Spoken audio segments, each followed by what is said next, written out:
Good afternoon, everybody. This is Donnie with Standing Goats Rescue, and I have got another encounter that was sent in to me I'd like to share with you, and I'm going to try to make this quick.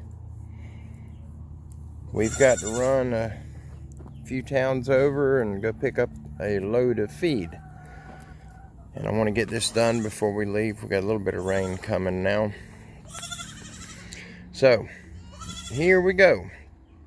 If you can hear me over little Dory, she's at the back door there waiting on Mama to come out with the bottle.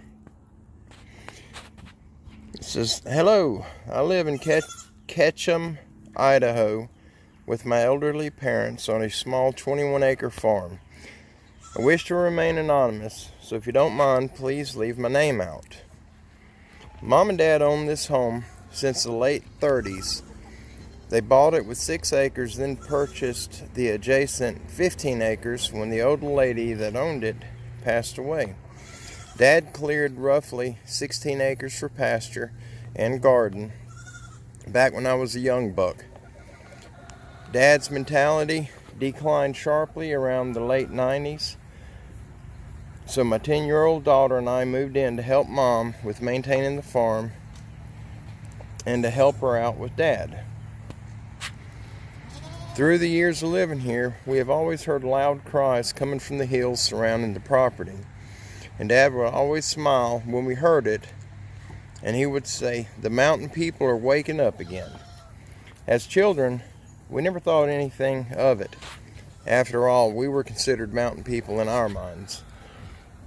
Well, these cries are still going on today, usually starting an hour or two before nightfall, and randomly sounding off throughout the night and into the mid-morning hours. Though my sisters and I never saw these mountain people back in those days, Dad assured us they were always nearby. He said they keep the big cats, the bears, and coyotes away from his horses, and he was thankful for that. He also laid down the law that we were never allowed to pass the fence that surrounded the property, and he enforced that law with a honing strap. I learned that lesson on several occasions, and I was the knucklehead, or because I was the knucklehead of the farm. Dad told us that all the land surrounding the farm belonged to the mountain people, including Hump Mountain.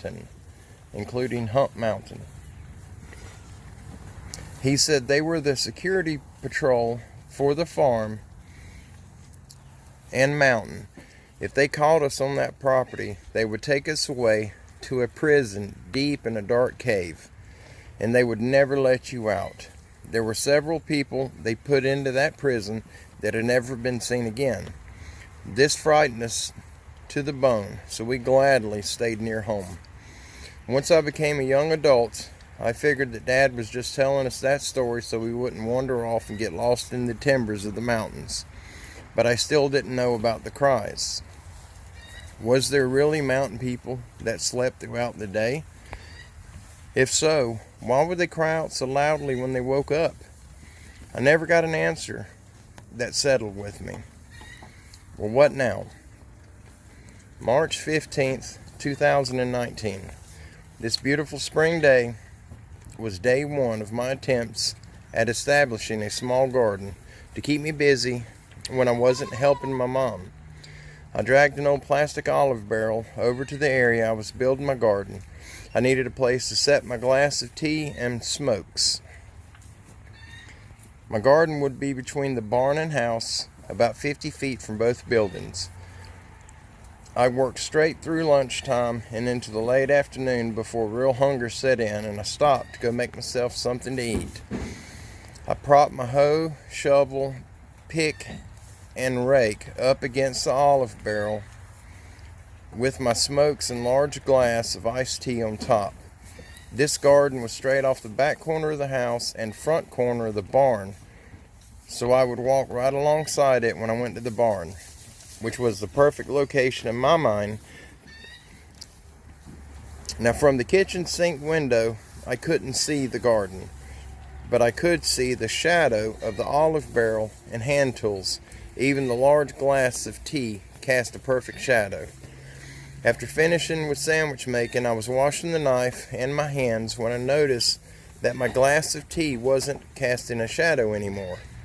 Puzzled, I was attempting to make sense of it and was asking myself, did I actually see the shadow of the glass, or was I just thinking that I could? While I was sorting this out in my mind, a loud thump from the family room wall jarred me. Before I had the time to turn off the sink faucet, something heavy hit the roof and I could hear it sliding down towards the ground. I wasn't frightened in the least, just startled by the volume, intensity of whatever hit the wall. I ran out of the back door and around the corner, expecting to see someone standing there or fleeing, but confusion is what I ran into. There, laying in pieces on the ground, was my tea glass and cubes. There was a literal dent in the hardwood siding where the glass impacted it. There was no tea running down the wall, so whomever threw my glass had either drank the tea or they poured it out and left the cubes of ice in the glass. Who can drink a quart of tea that quickly? What the heck is going on? I'm improvising the words, I'm sorry. Being focused on the tea glass, I didn't realize right away that the hand tools were the noise I heard on the roof. The shovel and hoe evidently slid off and lay next to the house a few feet from the shattered glass. The rake was still on the roof and no sign of the pick. The thing that I couldn't grasp is, where did the people responsible for this go? It's almost 100 yards to the timberline from the olive barrel. No man alive could have ran that distance in the few seconds it took me to get outside. Where were they? I knew without any doubt that whomever did this was still there, somewhere, and watching me. I had a ripple in my gut that made me sick, and I am not psychic in any way whatsoever, but I positively knew I was being watched intensely. I don't have a firearm on me. I don't even own one. And now, for the first time in my life, I was wishing I had one in my hands. There was a wave of wrenching terror that washed over me, leaving me sick to my stomach. I remembered Dad had several guns from the days when he used to hunt, so I walked into the house as calmly as I could, but with blazer-cut eyes locked on my every step. Within seconds, I had Dad's double-barrel shotgun in my hands with both barrels loaded. I was going to face the person or people responsible. I was just a few feet from the back door when a loud whack hit the wall just inches of coming through the screen door. I pooped myself. The entire house moved under my feet. I waited several seconds before opening the door, and I have never been so consumed with fear in my life. Oh, sorry guys, I dropped my phone.